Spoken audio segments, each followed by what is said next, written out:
I recently posted a video where I showed you how you can add product filters in WooCommerce like price, category, or even color. In today's video, I'm going to show you how you can add post filters to your WordPress website.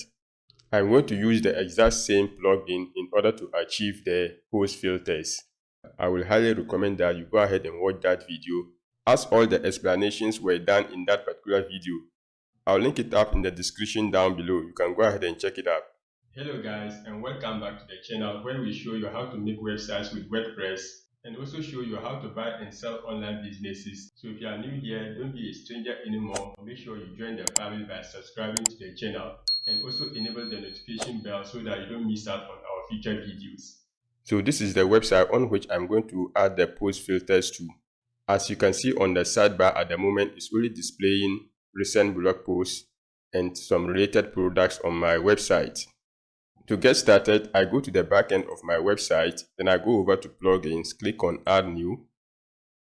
Under search plugins, I search for filter everything.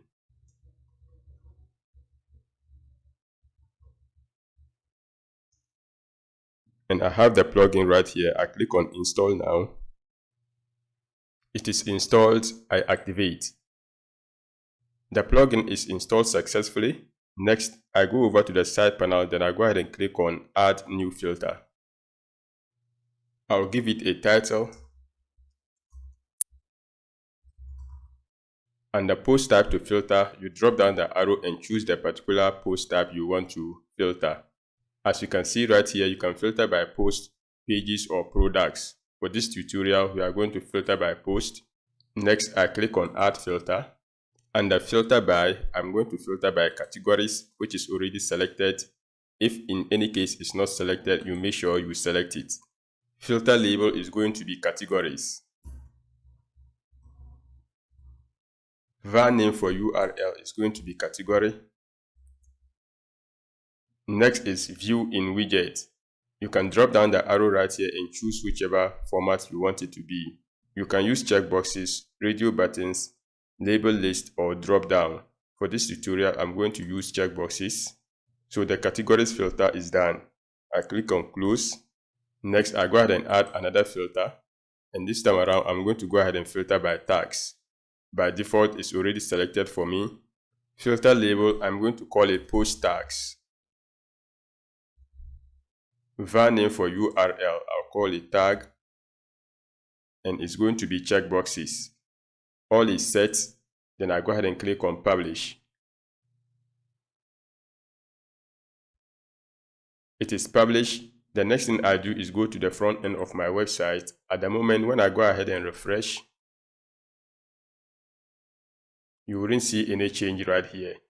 So in order to add the filter to my sidebar, what I need to do is go to the theme customizer of my website. I'm using the Blocksy theme. This can be done on any WordPress theme. If you are finding value so far, please give this video a thumbs up. It does help me out so that the video will be suggested to more people on YouTube and also benefit more people. Alright, let's get back to the video. Next, I scroll down to widgets. Then I click on main sidebar. I exit this by clicking on got it. Already, this is what we are having right here. That is the search field and then the recent blog post. I'm going to add the filter in between the recent blog post and then the top rated products. I hover right here in the middle. Then I click on the plus icon, that is add block. Then I go ahead and search for filter. From here, you see so many filters. We are going to use filter everything filters. I click on it. And it is added. If I scroll down right here, you see I have my filters, that is categories as well as post tags. Awesome. You can give it a title if you want, but for now I'm not going to give it any title. I'll just leave it as it is. All is set, then I go ahead and click on publish. It is published. I exit out of here. Going down, you see my filters right here. Now I like this feature the post tags is having, that is the scroll feature, so that the filters wouldn't be too long.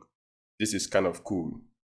Let me go ahead and test it out. So I choose complete websites, which is a category on my website, and it will give me blog posts, which is related to complete websites. After choosing a category, you will notice that some of the post tags are grayed out, which means that I've not specified these tags right here in the complete website tutorials. So if I choose any of those tags like this particular one, I wouldn't see any blog posts, simply because this particular tag is not featured on any of the complete tutorials blog posts. So that's it on how you can add post filters to your WordPress website. If you found value in this tutorial, kindly hit the like button, subscribe if you have not yet subscribed, and also enable the notification bell so that you don't miss out on our future videos. Now, if you want to learn how to create a blog website, make sure you stick around to watch this video on your screen right now. Keep watching and I'll see you inside that video.